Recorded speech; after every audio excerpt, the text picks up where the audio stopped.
사도들이 예수께 모여 자기들이 행한 것과 가르친 것을 낱낱이 고하니 너희는 따로 한적한 곳에 가서 잠깐 쉬어라. 이는 오고 가는 사람이 많아 음식 먹을 겨를도 없음이라. 이에 배를 타고 따로 한적한 곳에 갈새 그들이 가는 것을 보고 많은 사람이 그들인 줄 안지라.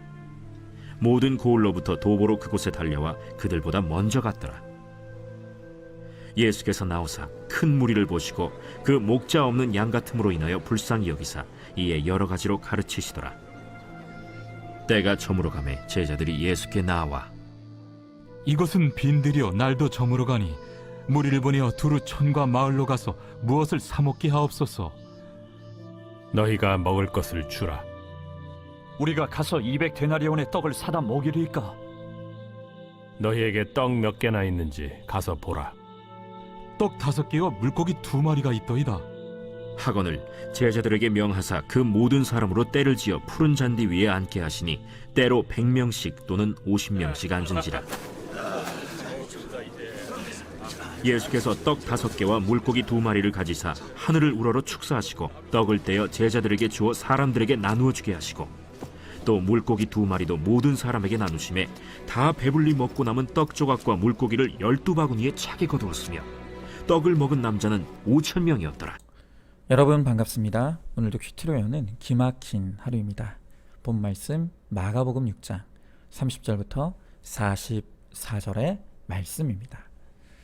자, 우리는 보통 이 다른 사람이 나를 어떻게 생각할까 여기에 참 관심이 많습니다. 왜냐하면 모든 사람에게는 타인으로부터 인정받고 또 사랑받고 싶어하는 이 본능이 있기 때문입니다. 그러나 우리 믿음의 사람들에게 가장 중요한 것은 사람이 아닌 하나님이 나를 어떻게 생각하시고 또 하나님이 나에 대해 어떤 마음을 가지고 계시는가, 이것이 정말 중요합니다. 그런데 바로 이 지점에 있어서 참 많은 그리스도인들이 하나님에 대한 불안감을 가지고 있는 것 같습니다. 이런 것이죠. 하나님도 나 같은 건 사랑하지 않으실 거야. 하나님이 나를 버리신 게 틀림없어. 그렇게 많은 사람들이 기도하는데 내 기도를 들으시겠는가? 이런 불안감입니다. 여러분, 그렇다면 하나님은 과연 우리에 대해 지금 어떤 마음을 갖고 계시고 어떤 생각을 품고 계실까요? 오늘 본문을 통해 우리가 그것을 함께 묵상해 보기를 원하는데요. 첫 번째로, 하나님은 우리의 연약함을 완전하게 이해하시고 공감하십니다. 자, 지난 화요일 큐티 말씀을 보면요, 예수님은 제자들을 둘씩 짝지어 주시고 그들에게 권능을 주시며 전도하게 하셨습니다. 그래서 제자들은 예수님이 주신 권능으로 파송받아 가는 곳마다 귀신을 쫓아내고 병자들을 고쳤습니다. 그리고 이런 놀라운 사역을 경험하고 제자들이 이제 다시 돌아왔습니다. 오늘 30절의 말씀에 보니까 이 제자들이 자기들이 행한 것과 가르친 것을 낱낱이 구했다고 합니다. 자, 그러니까 지금 이 제자들은 흥분에 가득 차서 자신들을 통해 일어난 일들을 마치 무용담처럼 예수님에게 자랑하고 떠들고 있는 것입니다. 자, 그런데 이어지는 31절에서 이렇게 흥분하여 있는 제자들에 대한 예수님의 반응이 뜻밖입니다. 예수님은 이렇게 극도로 흥분해 있는 제자들 향해 단 2가지를 말씀하십니다. 쉬어라, 그리고 먹어라. 마치 뜨겁게 달궈진 쇳덩어리에 차가운 물을 부어 식히는 것처럼 예수님은 제자들의 흥분을 가라앉히시고 또 자제시키고 계십니다. 그리고 지금 그들이 해야 될 것은 쉬는 것과 먹는 것이라고 말씀하시는 것입니다. 자, 여러분, 왜 예수님은 지금 이때 제자들을 향해 쉬라 하시고 먹으라 하십니까? 여기에는 이유가 있었습니다. 예수님은 이 제자들이 자신이 경험한 그 권능과 성공에 너무 과도하게 도취되어 있다는 것을 아셨습니다. 그래서 이들이 점점 예수님의 권능을 자신의 권능으로 착각하는 교만에 빠져들어간다는 것을 보고 계셨다는 것입니다. 그래서 예수님은 제자들에게 쉬고 또 먹으라는 명령을 통해 이렇게 말씀하시는 것입니다. 얘들아, 정신 차려라. 너희가 경험한 권능은 나의 것이고 너희의 것이 아니다. 너희는 단지 쉬어야 하고 먹어야 하는 연약한 존재일 뿐이다. 오늘 이것을 말씀하시는 것입니다. 여러분, 그렇습니다. 우리는 단 한시도 우리 존재의 본질을 잊어서는 안 됩니다. 우리가 제 아무리 대단한 성취를 하고 대단한 성공을 이뤘다 하더라도 그것은 내 것이 아닙니다. 오로지 하나님의 은혜입니다. 우리는 하나님의 은혜가 없으면 아무것도 할 수 없는 정말 연약하기 짝이 없는 인간일 뿐입니다. 우리가 그것을 잊어버리는 순간부터 우리의 타락이 시작되는 것입니다. 자, 오늘 말씀을 보면 제자들은 잠깐 경험한 그 권능에 너무 흥분한 나머지 자신이 먹고 쉬어야 한다는 것을 잊어버리고 있었던 것 같습니다. 여러분, 우리가 그렇지 않습니까? 너무 기뻐서 흥분이 되면 잠이 오질 않고 배도 고프지 않습니다. 그런데 오히려 예수님은 지금 이 제자들에게 필요한 것이 쉬는 것과 먹는 것이라는 것을 더 잘 아시고 깊이 이해하고 계십니다. 여러분, 이렇게 예수님은 우리보다 우리의 연약함을 더 잘 이해하시고 더 잘 공감하십니다. 이렇게 예수님이 우리의 연약함을 우리보다 더 잘 이해하신다는 것이 우리에게 주는 위로가 얼마나 큰지 모릅니다. 여러분, 앞서 말씀드린 것처럼 우리는 늘 하나님에 대한 불안감이 있습니다. 내가 이렇게 죄가 많은데, 내가 이렇게 연약한데, 내가 이렇게 능력이 없는데, 하나님이 이런 나를 버리면 어떡하나, 하나님이 나를 싫어하시면 어떡하나, 이런 하나님에 대한 불안감이 우리 가운데 늘 있습니다. 여러분, 저도 마찬가지입니다. 시시때때로 그러한 불안감이 저에게 엄습해 올 때가 있습니다. 내가 봐도 나는 이렇게 연약하고, 내가 봐도 나는 이렇게 가진 능력이 없는데 혹시 하나님이 나를 실수로 부르신 것은 아닐까? 내가 하나님의 부르심을 착각한 것은 아닐까? 저 자신을 주목하기 시작하면 어김없이 이러한 불안감에 휩싸입니다. 그런데 이렇게 우리 자신에 대해 불안하고 염려할 수밖에 없는 우리에게 오늘 예수님께서 주시는 위로의 말씀이 무엇입니까? 하나님은 우리를 우리보다 더 잘 아신다는 것입니다. 우리가 이렇게 연약한 인생인지 모르고 속아서 우리를 구원하신 게 아닙니다. 우리가 얼마나 허물 많은 인간인지 모르시고 실수로 우리를 사명자로 부른 게 아니라는 것입니다. 여러분, 하나님은요, 우리가 무엇이 되어야만 사랑하고 무엇을 할 수 있어야 인정해 주시는 분이 아닙니다. 그저 내 존재 자체로 나를 사랑해 주시고 내가 연약할수록 나를 더 귀히 여겨주시고 더 긍휼히 여겨주십니다. 이것이 바로 우리 하나님 아버지의 마음입니다. 여러분, 부모는 하나님의 대리자입니다. 그래서 우리 믿음의 부모들은 나를 통해 자녀들이 하나님을 볼 수 있도록 늘 거룩에 힘쓰고 하나님을 닮아가기를 힘써야 합니다. 여러분, 그러나 인간은 100% 죄인이기에 우리가 하나님을 믿는다고 하면서도 우리의 불완전함 때문에 때로 자녀들에게 치우치고 왜곡된 하나님의 이미지를 심어줄 수 있습니다. 여러분, 그래서 실제로 혈기 많은 부모를 경험한 자녀들은 어김없이 하나님을 두려운 하나님으로 인식합니다. 또 부모님으로부터 버림받거나 방치되는 경험을 한 자녀들은 끊임없이 하나님도 나를 버리면 어쩌나 하는 불안감을 가질 수 있습니다. 또한 칭찬에 인색하고 나를 꾸짖고 책망하는 부모를 경험한 자녀들은 하나님도 나를 항상 꾸짖고 책망하는 것으로 그렇게 오해할 수 있습니다. 여러분, 그러나 우리가 분명하게 깨달아야 될 것은 우리 하나님 아버지는 내가 어떤 육신의 부모를 경험했던 간에 그 육신의 부모와는 전혀 다른 아버지시라는 것입니다. 하나님은 내가 무엇이 되지 않더라도, 또 하나님은 내가 무엇을 하지 않더라도 그 존재 자체로 나를 사랑하시고 나를 끝까지 버리시지 않는 그런 참 좋은 우리의 아버지 하나님이십니다. 물론 드물지만 또 너무 치우친 사랑만 받고 자란 자녀는 하나님에 대한 건강한 두려움이 또 없을 수도 있습니다. 이것도 잘못된 것이죠.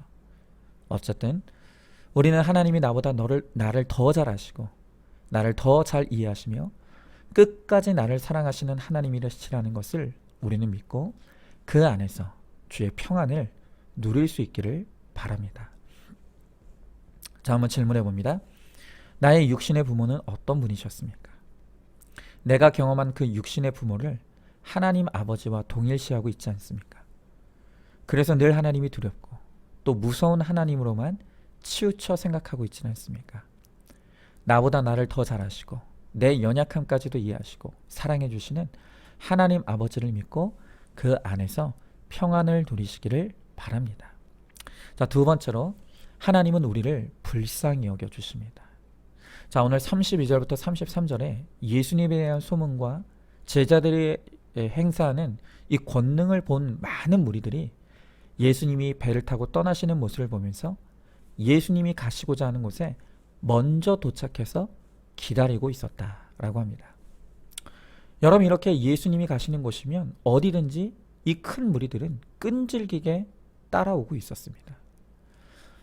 아마 우리 같았으면 이런 무리들이 참 귀찮고 싫었을 것입니다. 그런데 오히려 예수님은 그들을 바라보면서 그들을 불쌍히 여기셨다고 합니다. 여러분, 오늘 본문에서 이 불쌍히 여긴다라는 것은 창자가 끊어지듯이 아파한다라는 뜻입니다. 여러분, 왜 예수님은 이 무리들을 보며 창자가 끊어지는 것 같은 고통으로 불쌍히 여기셨습니까? 34절에 보니까 이들이 목자 없는 양 같았기 때문에 그들을 불쌍히 여기셨다라고 합니다. 여러분, 그렇습니다. 이 세상에서 가장 불쌍한 사람은 바로 우리의 선한 목자이신 예수님이 없는 사람입니다. 많이 배웠든 못 배웠던, 또 소유가 넉넉하든 못하던 하나님을 떠난 인생이야말로 가장 불쌍한 사람들인 것입니다. 예수님은 팔복의 말씀을 가르치실 때 애통하는 자의 복을 말씀하시면서 그들이 위로를 받을 것이라 라고 말씀하십니다. 여러분, 하나님이 불쌍히 여겨주시고 위로해 주시는 사람은 내 죄 때문에 슬퍼하고 애통해하는 사람입니다. 내가 죄인이라는 것을 깨닫고 하나님 앞에 엉엉 우는 자를 하나님이 위로해 주십니다. 자, 그런데 우리는 어떻습니까? 우리는 이 애통함조차도 철저히 이기적이 되어서 내 죄 때문에 애통하는 것이 아니라 나를 불쌍히 여기는 애통함에 갇혀서 사는 사람들이 얼마나 많은지 모릅니다. 여러분, 그런데 그런 이기적인 애통에 갇혀 있는 사람은 정작 이런 나 때문에 주변 사람들이 얼마나 우울하고 상처받고 고통당하는지는 생각도 하지 않습니다. 나는 상처 있는 사람이라는 이유로 늘 이해받기만을 바라고 거칠게 말하고 예민하게 행동하는 바로 나 때문에 주변의 내 가족들과 교회 공동체 지체들이 얼마나 힘들어하는지 혹시 알고 계십니까? 내 안에 분노가 있다는 이유로 일관성 없이 쏟아내는 행동과 감정을 감당해야 되는 바로 우리 자녀들이 나로 인해 엄청난 마음의 상처와 아픔이 쌓여가고 있다는 것을 알고 계시냐는 것입니다. 여러분, 우리는 이렇게 철저하게 이기심으로 똘똘 뭉친 존재들입니다. 그저 내 고통만 보이고 남의 고통을 돌아보지 못하는 바로 이런 이기적인 나 때문에 우리는 애통해야 합니다. 하나님을 사랑하고 가족을 사랑한다고 하면서 편하고만 싶은 나의 이기심 때문에 애통해야 하는 것입니다. 이렇게 환경이 아니라 내 죄 때문에 애통해야 하나님이 나를 불쌍히 여겨주시고 하나님의 위로를 받을 수가 있습니다. 하나님의 위로를 받는 자는 그 누구도 어떤 사건도 문제가 되지 않습니다. 진정한 천국을 소유할 수 있는 것입니다. 돈이 많고 누릴 것이 많은 것이 복이 아니라 하나님의 위로를 누리는 것이 최고의 복이라고 말씀하십니다. 그러므로 날마다 말씀으로 내 죄를 깨닫고 회개하여 하나님의 위로를 누리며 이 땅에서도 하나님의 나라에서도 천국을 살아가는 우리 모두가 될 수 있기를 간절히 소망합니다. 자, 질문해 봅니다. 나는 무엇 때문에 애통하고 눈물을 흘립니까? 자기 연민에 갇혀 있느라 나 때문에 주변 사람들이 힘들고 아픈 것은 생각하지 않고 있지는 않습니까? 어떤 환경과 관계에서도 내 죄를 보고 회개함으로 하나님의 위로를 누리시기 바랍니다. 자, 이제 마지막으로 연약하고 죄 많은 우리를 주님이 동역자로 불러주십니다. 자, 오늘 35절부터 44절 말씀은 그 유명한 오병이어의 사건이죠. 여러분, 제가 어제 저녁 잠들기 전에 한 목사님의 설교를 듣게 되었는데 그 목사님의 설교 본문이 바로 이 오병이어의 본문이었습니다. 그 설교에서 목사님은 이 오병이어 사건 하면 우리는 늘 예수님이 일으키신 기적으로만 생각한다는 것입니다. 그런데 본문을 자세히 보면 이 기적의 사건 안에는 예수님 외에도 다른 두 명의 주역이 더 있다는 것입니다. 예수님 외에 다른 그 두 명이 누구입니까? 한 명은 물고기 2마리와 보리떡 5개를 예수님께 드린 이름도 알 수 없는 한 어린아이고, 또 한 명은 바로 그 아이를 예수님께 데려왔던 제자 안드레입니다. 여러분, 만약 이것이 단순히 예수님의 기적만이라고 한다면 예수님은 혼자서 짠 하고 떡과 물고기를 만드셨을 것입니다. 그런데 오늘 본문을 보면 예수님은 그렇게 하지 않으셨습니다. 오늘 예수님께서는 많은 무리가 배고파하는 것을 보시면서 제자들을 향해 먹을 것이 있는지를 찾아보라고 명령하십니다. 그리고 그 명령에 반응한 안드레의 작은 순종을 사용하셨고, 또 예수님께 자신이 싸운 음식을 드렸던 그 아이의 헌신을 사용해 주셨습니다. 여러분, 생각해 보면 그 안드레의 순종, 그게 뭐가 그렇게 대단한 일이겠습니까? 또 이 아이가 가져온 음식, 그게 뭐 그렇게 대단한 음식이겠습니까? 정말 작고 보잘것없는 것입니다. 어찌 생각해 보면 이들과 함께 일하시는 것보다 예수님 혼자서 일하시면 훨씬 더 편하셨을 수 있습니다. 그러나 그럼에도 불구하고 예수님은 이들의 작은 순종과 작은 헌신을 통해 이 엄청난 기적의 역사를 이루어 가시는 것입니다.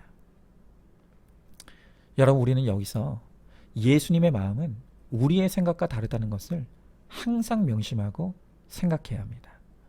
무엇보다 우리 자신의 연약함과 부족함 때문에 주님의 일을 가로막아서는 안 된다는 것입니다. 주님은 약한 자를 택하여 강한 자를 부끄럽게 하시고, 미련한 자를 택하여 지혜로운 자를 부끄럽게 하시고, 천한 자 멸시받는 자 없는 자를 일부러 택하신다고 했습니다. 여러분, 그것은 오직 주님만 바라보고 오직 순종만 하기에 더 좋은 조건이기 때문입니다. 바로 이것을 깨달은 사도 바울은 자신의 약한 것을 기뻐하고 자랑한다고 했습니다. 고린도후서 12장 10절 말씀에 그러므로 내가 그리스도를 위하여 약한 것들과 능욕과 궁핍과 박해와 곤고를 기뻐하느니 이는 내가 약한 그때의 강함이라 그랬습니다. 여러분, 이렇게 우리의 약함이 오히려 하나님의 기적을 나타내는 통로로 하나님이 사용해 주신다는 것입니다. 그렇기 때문에 우리가 정말 예수님을 믿는다면 우리는 말 한마디를 조심해야 됩니다. 우리의 말은 예수님의 권위와 연결되어 있음을 명심해야 됩니다. 안 된다, 못한다는 말은 예수님께도 못한다는 말이 되는 것입니다. 우리가 하나님을 진실로 믿고 따라갈 때 우리의 부족한 것은 하나님께는 문제가 안 된다는 것을 알게 됩니다. 여러분, 우리 주님이 쓰시는 사람은요, 똑똑하고 계산이 빠른 사람이 아닙니다. 하나님이 쓰시는 사람은 말씀의 인도를 따라가면서 하나님의 뜻대로 내가 할 수 있는 순종의 한 걸음을 내딛는 바로 그 믿음의 사람과 함께 하나님은 하나님의 기적을 오늘도 만들어가고 계십니다. 그런데 사람의 판단과 계산만 고집하며 안 된다, 안 된다는 말을 섣불리 하는 사람은 아무리 그 사람이 똑똑하고 능력이 많아도 주님은 그를 통해서 아무것도 역사하지 않으십니다. 여러분, 제가 우리 교회 부임했을 때 우리 교회 오래된 수건 사업이 있었는데 그게 바로 교회 이전이었습니다.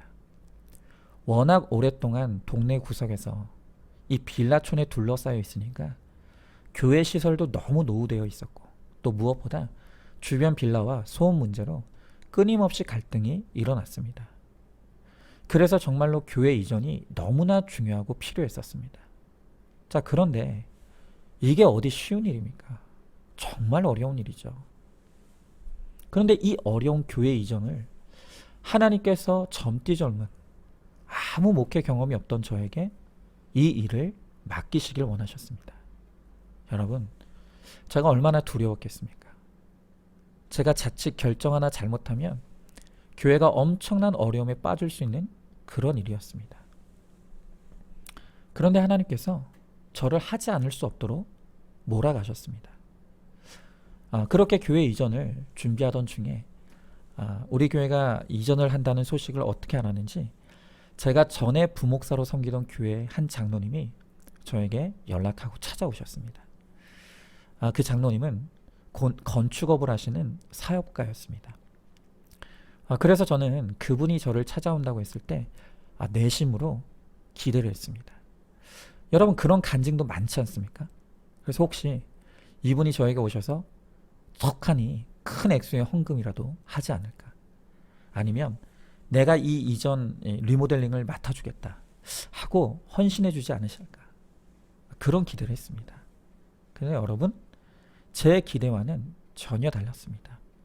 그 장로님은 저희가 이전할 건물을 둘러보시고 그저 그곳이 좋은 곳인 것 같다 라는 감상평만 하시고 돌아가셨습니다. 여러분, 그때 그 장로님이 얼마나 서운하던지요. 그런데 지금에 와서 생각해보니 그때 당시에 하나님의 뜻은 우리 교회가 어떤 한 사람의 큰 헌신을 통해 이 교회 이전이 이루어지는 그것이 하나님의 뜻이 아니었던 것입니다. 하나님은 저같이 경험 없고 능력 없는 목사의 작은 순종과 또 적은 것이라도 최선을 다해 하나님께 드리는 성도들의 헌신을 모아 이 큰 일을 이루어내고자 하셨던 것입니다. 여러분, 그렇게 교회 이전이 다 마쳐진 후에 그때 그 장로님으로부터 또다시 연락이 왔습니다. 교회 이전이 어떻게 됐는지 궁금해서 연락했다는 것입니다. 그래서 제가 하나님의 은혜로 너무 잘 마쳤다라고 했더니 깜짝 놀라시며 다시 구경하기 위해 찾아오셨습니다. 그리고 교회 이전을 다 마친 우리 교회를 둘러보시더니 정말 놀라워하시면서 솔직히 자신의 속으로 걱정을 많이 했다는 것입니다. 교회 이전과 같이 큰 프로젝트가 시작되면 마귀 역사도 심하고 재정적으로도 어려운 일들이 많은데 저 젊은 목사가 어떻게 이 일을 감당하려나 정말 걱정을 많이 했다는 것입니다. 저는 그 이야기를 들으면서 속으로 걱정되면 좀 도와주든지 솔직히 그런 생각도 했습니다. 하지만 서운하지 않았습니다. 왜냐하면 그때 그 장로님이 저를 돕지 않아준 덕분에 저는 이 오병이어의 기적이 성경에만 나와 있는 동화 같은 이야기가 아니라 오늘날 우리의 삶에도 얼마든지 일어날 수 있는 사건이라는 것을 확실하게 체험했기 때문입니다. 여러분, 이렇게 우리 주님은 연약하고 죄 많은 우리를 주님의 동역자로 기꺼이 불러주십니다. 이 주님의 부르심에 순종하여 내 계산과 내 생각을 내려놓고 말씀의 인도를 따르며 하나님께 나의 작은 순종과 헌신을 드릴 때 하나님은 반드시 나를 통해 오늘 이 시간에도 오병이어의 기적을 반드시 이루어 주실 줄로 믿습니다. 자, 한번 질문해 봅니다. 말씀 보지 않고 기도하지 않은 채로 내 계산과 판단대로 안 된다고만 하고 있지는 않습니까? 하나님께서 지금 나를 주님의 동역자로 부르시는 것을 깨닫습니까? 지금 내가 할 수 있는 작은 순종, 작은 헌신을 드림으로 오늘 나의 삶을 통해 베푸시는 오병이어의 기적을 체험하시기 바랍니다. 자, 오늘도 2월 17일 보석상자입니다. 믿음을 심어준다고 하면서 말씀으로 자녀를 위협하는 크리스천 부모들이 의외로 많은 것을 봅니다. 진정 내 자녀가 구원받기 원하고 믿음이 성장하기 원한다면 먼저 내 자신의 죄를 깨닫고 인정해야 합니다. 아멘. 우리 함께 기도하겠습니다. 하나님, 저는 한없이 연약한 자이고 한없이 죄 많은 그러한 100% 죄인입니다. 이렇게 하나님의 은혜를 기대할 수 없고 하나님의 사랑을 바랄 수 없는 죄인 중에 죄인인 저를 주님이 불쌍히 여겨주시고 너는 내 아들이라 인정해 주시며 저를 하나님의 자녀 삼아 주심을 참으로 감사드립니다. 제가 이렇게 자격 없고 연약한 자임에도 불구하고 하나님께서 만세전부터 저를 택하여 주시고 저를 하나님의 사역자로 세워주셔서 저 같은 자를 통해서도 얼마든지 하나님이 일하실 수 있음을 오늘 나타낼 수 있는 은혜를 베풀어 주심 또한 감사드립니다. 하나님, 비록 제가 하나님께 드릴 것이 너무 적고 하나님을 위해서 할 수 있는 것이 아무것도 없지만 우리가 할 수 있는 그 작은 순종을 이룰 때, 또 적은 것을 하나님 앞에 드릴 때 하나님은 내가 드린 것을 통해 오병이어의 기적을 일으켜 주시겠다고 우리들에게 약속하여 주십니다. 하나님, 이제는 우리의 얄팍한 계산과 생각을 내려놓을 수 있게 하시고 날마다 하나님의 말씀 앞에서 하나님의 뜻을 먼저 묻고 그 하나님의 뜻을 따름으로 우리의 순종과 적용을 통해서 하나님의 역사하심을 바라보며 하나님께 영광 돌리는 우리 모두가 될 수 있도록 주님 함께하여 주시옵소서. 반드시 그렇게 하여 주실 줄 믿사오며 사랑이 많으신 우리 예수님 이름 받들어 기도드리옵나이다. 아멘. 오늘도 큐티로 기막힌 하루를 살아내는 하늘가족 공동체 우리 모든 성도님 되시기를 주님의 이름으로 축복합니다.